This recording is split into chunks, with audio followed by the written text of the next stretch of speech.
Mark, slightly changed role for you as performance director and as assistant coach. How excited are you about working kind of closer with young players coming up and through the system? Oh, it's certainly a really exciting opportunity for me.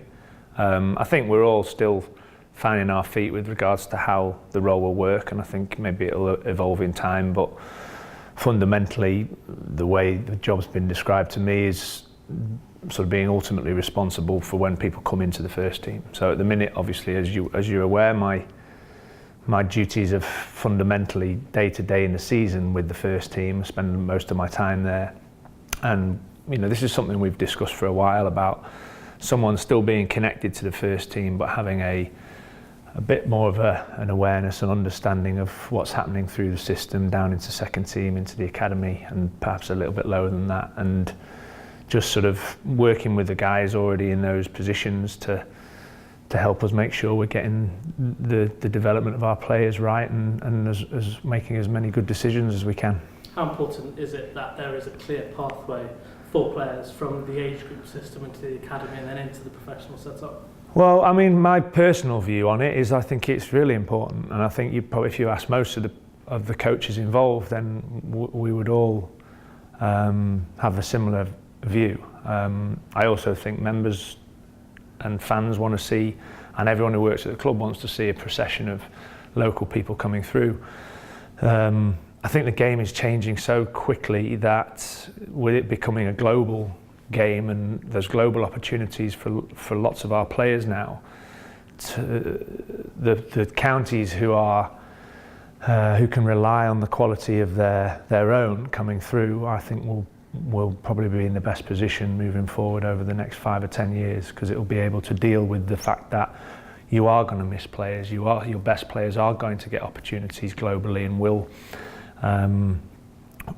quite rightly explore some of those opportunities. So for us, I think the more we can create our own and keep bringing that procession line through, I think the club will be in a better position. And I think generally everyone feels the same way about that.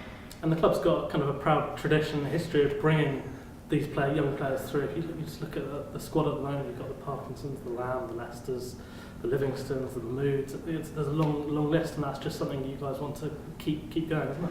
Yeah, keep going, keep looking to sort of improve, really. I mean, you're quite right that we do have a good success rate with that, with regards to the number of people we are turning out from our academy.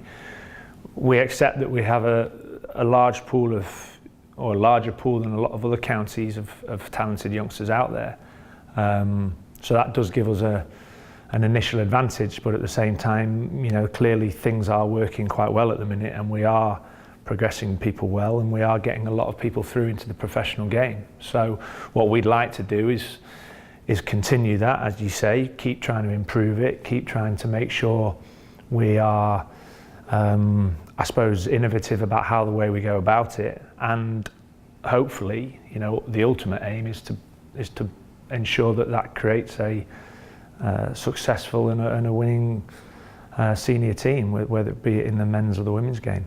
You look at some of the age group success the club has had, from under 11s, under 12s, all the way up to the under 19s. There's been a lot of success in those age groups. So there's clearly some quality, talented players within those squads. Yeah, I mean, absolutely. And we know we have good numbers, and we know we have a lot of talent. I think these are some interesting areas for us to look into and discuss as a coaching group. Is that the success at those ages is fantastic, and it shows that we do have an array of talent, but also the ultimate aim is to try and continue to develop people who can perform at first class and international level. And so the development of our players throughout that process is, in my view, just as important. Winning and teaching people how to win is great, but it's also about the individual development of each player that comes into our age group program. And are we getting that right? Are we helping every single individual maximise their potential as a cricketer? And I think if that is our primary focus, we will continue to develop the players that we have, and hopefully continue to develop players for England, which is where we're all striving for.